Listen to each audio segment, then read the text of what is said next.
ভয়ের আড্ডা। যারা এখানে আসবে তাদের সমাপ্তি হবে অন্ধকারে। হ্যালো বন্ধুরা, ওয়েলকাম ব্যাক ভাইরাটার নতুন একটি এপিসোডে। তো বন্ধুরা, আজকে যে ঘটনাটি আমাদেরকে পাঠিয়েছে তার নাম হলো সৌরভ মণ্ডল।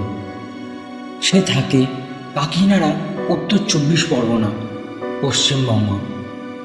ঘটনাটি ঘটে 12ই অক্টোবর 2023 সালে।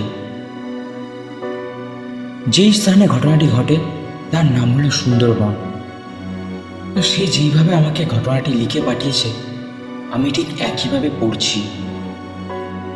ভাই, আমি অনেক দিন ধরে তোমার ভৌতিক গল্পের ভিডিও দেখি, তাই ভাবলাম আমার জীবনে ঘটে যাওয়া একটা অদ্ভুত ঘটনা তোমাকে মেলে জানাই।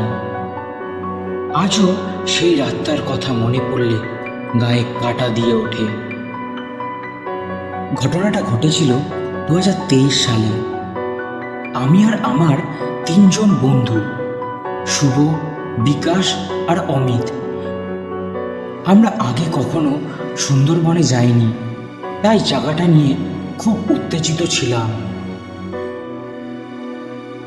তো যেমন কথা তেমন কাজ। তো শনিবারেই আমরা সকাল সকাল সুন্দরবনে পৌঁছে গেছিলাম।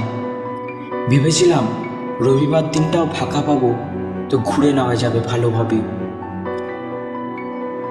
তারপর শনিবার দিন তেমন কিছু হয়নি, যেমন মজা করার তেমনই ঠিক করেছিলাম।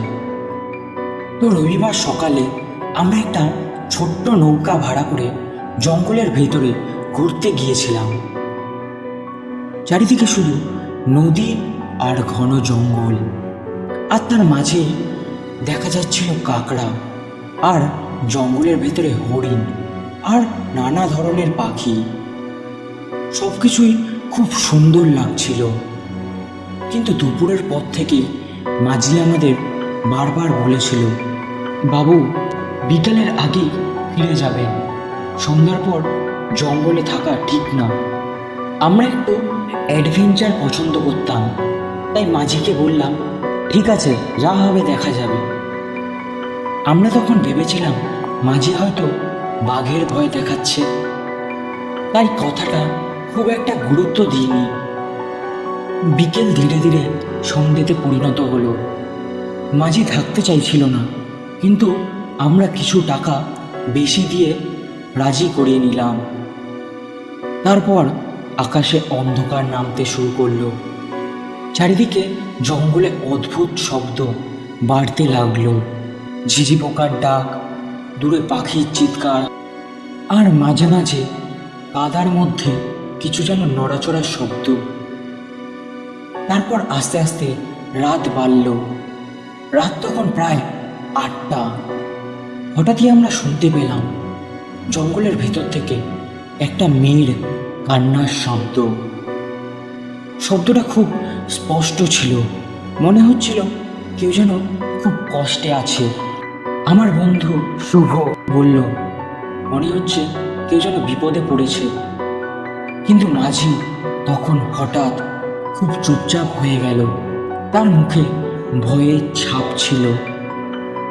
সে ধীরে ধীরে বলল, বাবু, ওদিকে যাবেন না। আমরা অবাক হয়ে জিজ্ঞাসা করলাম, কেন? তখন মাঝি বলল, এই জঙ্গলে মাঝে মাঝে রাতে মানুষের মতো কান্নার শব্দ শোনা যায়, কিন্তু সেটা মানুষ না।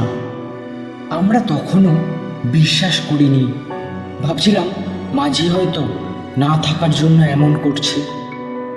ঠিক তখনই জঙ্গলের ভিতর থেকে একটা নড়াচড়া দেখতে পেলাম। অন্ধকারের মধ্যে একটা সাদা কাপড় পরা মেয়ের মতো ছায়া দাঁড়িয়েছিল। তার মাথা নিচু, চুলটা মুখের সামনে ঝুলে আছে। আমরা ভাবলাম সত্যিই হয়তো কেউ পথ হারিয়েছে। আমি জোরে ডাকলাম, এই, আপনি ঠিক আছেন? মেয়েটা ধীরে ধীরে মাথা তুলল। চাঁদের হালকা আলোয় মেয়েটার মুখটা দেখা গেল। আর সেই মুহূর্তে আমাদের শরীর ঠান্ডা হয়ে গেল, কারণ তার চোখ দুটো পুরো কালো ছিল, আর তার মুখে একটা অদ্ভুত হাসি। সবচেয়ে ভয়ের ব্যাপারটা তখনই বুঝতে পারলাম, তার পা মাটিতে ছোঁয়া ছিল না, যেন একটু উপরে ভাসছিল। মাঝি তখন চিৎকার করে উঠল, চোখ বন্ধ করুন, ওদিকে তাকাবেন না। সেই দ্রুত নৌকা ঘুরিয়ে দিল। আমরা সবাই ভয়ে চুপ হয়ে গেলাম। নৌকা দ্রুত নদীর দিকে এগোতে লাগলো, কিন্তু হঠাৎ আমরা আবার সেই হাসির শব্দ শুনতে পেলাম। হাসিটা যেন জঙ্গলের চারদিকে প্রতিধ্বনি হচ্ছিল। আমরা আর পিছনে তাকানোর সাহস পাচ্ছিলাম না, কিন্তু আমার বন্ধু অমিত ও একবার পেছনে তাকিয়েছিল। তারপরেই অমিত চিৎকার করে উঠেছিল, ওই মেয়েটা নাকি আমাদের পিছনে জলের উপর দিয়ে হেঁটে হেঁটে আসছিল। আমরা সবাই ভয়ে জমে গেলাম। মাঝি তখন আরো দ্রুত নৌকা চালাতে লাগলো। তো কিছুক্ষণ পরেই আমরা জঙ্গল থেকে অনেকটা দূরে চলে আসি। তখন আর কোনো শব্দ শোনা যাচ্ছিল না। পরের দিন সকালে আমরা ওখানকার স্থানীয়দের পুরো ঘটনাটা খুলে বললাম। তারা বলল, অনেক বছর আগে এই জঙ্গলে একটা মেয়ে হারিয়ে গিয়েছিল। কেউ বলে সেই নদীতে ডুবে মারা যায়, আবার কেউ বলে বাঘে তুলে নিয়ে গেছিল। তারপর থেকেই মাঝে মাঝে রাতে জঙ্গলে একটা মেয়ের কান্না আর হাসির শব্দ শোনা যায়। তো তারপরেই আমরা সুন্দরবন থেকে চলে আসি। তো বন্ধুরা, এই ছিল আজকের ঘটনাটি কেমন লাগলো তোমরা প্লিজ কমেন্ট করে জানিও। আর যদি ঘটনাটি ভালো লেগে থাকে তো লাইক, কমেন্ট, সাবস্ক্রাইব করতে ভুলো না। তো চলো আবার দেখা হবে নতুন একটি এপিসোডে। ততক্ষণের জন্য সুস্থ থেকো, ভালো থেকো।